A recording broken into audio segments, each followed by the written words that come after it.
A powerful energy company in Florida has been running a secret lounge used to lobby politicians. Wow. Okay, let me lay it out a little bit. It's 3,000 square feet. It's hidden from the public. There's no way that you even know that the Florida Power and Light or NextEra, who owns Power and Light, owns this.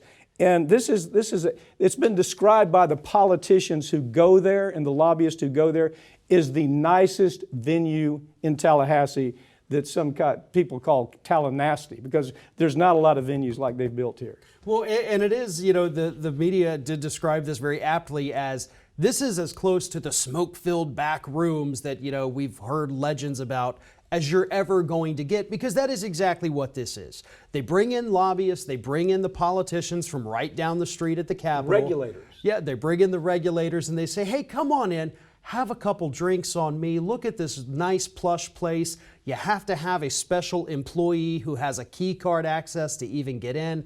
There's no signage on the outside of the building, so nobody even knows what this place is. But it's so they can basically rub elbows and tell people, listen, you got to give us this legislation. We'll put money in your campaign. We'll schmooze you. We'll wine and dine you. Everybody goes home happy. And what does it accomplish? It accomplishes in Florida right now. You have people that are paying rates. We get calls all the time. Unfortunately, we can't sue them. They have this weird immunity that doesn't allow us to sue them. Mother of two called a couple of weeks ago. Mike, I can't pay my bill and feed my children. Retirees who are living on a fixed pension that have gone, their bill has gone from $100 to $400 a month. And the regulators, who, by the way, hang out at this really ritzy venue where they're served free liquor, those regulators are the people who said, yeah, you can go ahead and raise your rates $10 billion. It doesn't make any difference to us. It doesn't make any difference how you load it. You can front end it, load it, however you want to do it. And it's just absolute pay to play. That's what this is. It really is. And just so people understand, too, my power bill was about $200. It jumped up, the one I just paid yesterday, $540 a month. It's not just Florida. You see, this is NextEra. NextEra is, honest to God, they have been caught with their hands in the tilt so many times where they're clear influencing politicians. In Florida, the question is, are they violating our sunshine laws?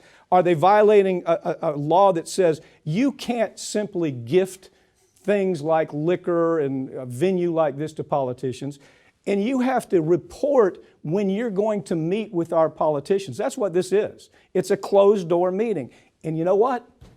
Taxpayers and consumers are paying for that. Well, and what's even more interesting, too, is that even inside this secret floor of this building where the room exists, there's also a second secret room. Yeah, talk about that. So there's another secret room, and that is where the real, backroom deals are taking place. Yeah. Again, you got to have a different key card to get into that one. And this is, my God, if you were to put this in a movie, people would say, well, that's just too unrealistic. Yeah. That's way too on the nose. You're exaggerating. Yeah. But it's happening probably right this second in Tallahassee, Florida. Okay, well, what we know from looking at documents, and again, people don't understand, I can't sue them. I get calls all the time. Can you sue them? No, I can't, because of the way the laws are written. But here's what we do know from the documents we found. There's a clear effort to influence state electors. They want to set up news sites to go after critics. They're doing that right now. They were caught having a private investigator follow a reporter who was critical of them, followed them around for months, took pictures, were just right in their front yard following these reporters. They want to go about buying media outlets. They're doing it right here in North Florida. As you know, we started a campaign against them, talking about what bums they were and how they were stealing from Florida consumers. And then what happens? Florida Power and Light comes in, spends a ton of money in the media to say, oh, we're going to make you a lot of money if you'll just stick with us. Yeah, and it's the buying up, of those media outlets that, again, is so worrisome here, because obviously when you have corporations that come in and buy media outlets, all you get is favorable coverage. So what they're doing is they're running a massive propaganda campaign to say, look at us, we've done nothing wrong. We're the good guys in this. They go to their little smoke-filled back rooms, they cut the deals with politicians, get everything they've ever wanted.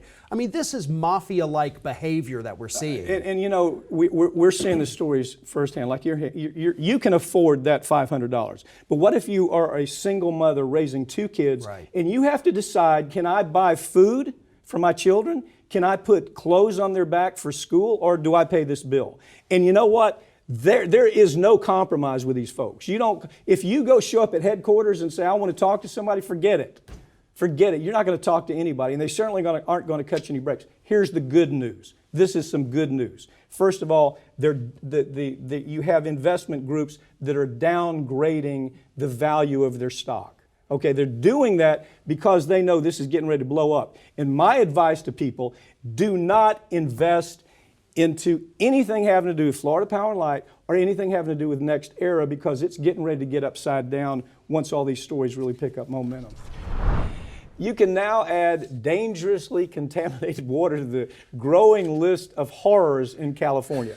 Now, the reason I think this is a big story, but the reason I think it's even bigger is because there is this mass exodus from California right now. 400,000 people in the last year and a half leaving California. It's not just about water, it's about they can't afford to live there.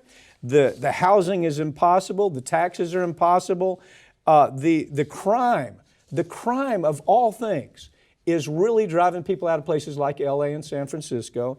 And there is this, I'm telling you, it's this mass exodus. If you look at these stories, they're going to Texas and New Mexico and coming down here to Florida. And what the angle that you're hearing, especially in Florida, is you can come here but leave your politics back in California. And that's what each one of these states, that's kind of the hit on these folks that are making this exodus. Well, in fact, that's actually a lot of the reason a lot of people think that both Nevada and Arizona went blue in the 2020 election is because you had all the California transplants leaving the state. So it's been happening for years. And trust me, look, I have talked to some of the most progressive people imaginable in California, and they are saying the same thing. Okay, this isn't a right-wing talking point. This isn't propaganda. The people that live there, again, far more progressive than me, they're saying the same thing. It's really bad. And maybe it's something in the water. Well, I mean, we're looking at this story too. You got 1 million people drinking arsenic-contaminated water. You've got half the state on fire right now. Yeah. And then this horrible crime wave that is affecting everyone. The crime wave is a very real deal. I don't know why they don't say, yeah, it's real. I mean, people are leaving San Francisco.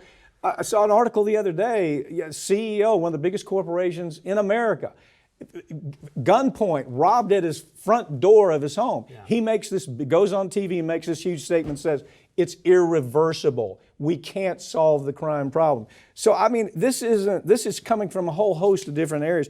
But back to the water. Water seems to be the last thing. It's got arsenic in it, has nitrites in it. They've suffered from a drought, so there's not enough water. And then it has PFAS in it as well. So you look at this whole picture and you say, I don't know, man. Yeah, maybe it's time to get out. It's not exactly the picture of paradise or, this LA high lavish lifestyle that we see on TV. The state's got real problems. Not to say other states don't too, but it's really piling up really quickly in California. Yeah, used to be paradise. I can tell you, it used to be paradise. Farron, thanks for joining me, okay? Thank you.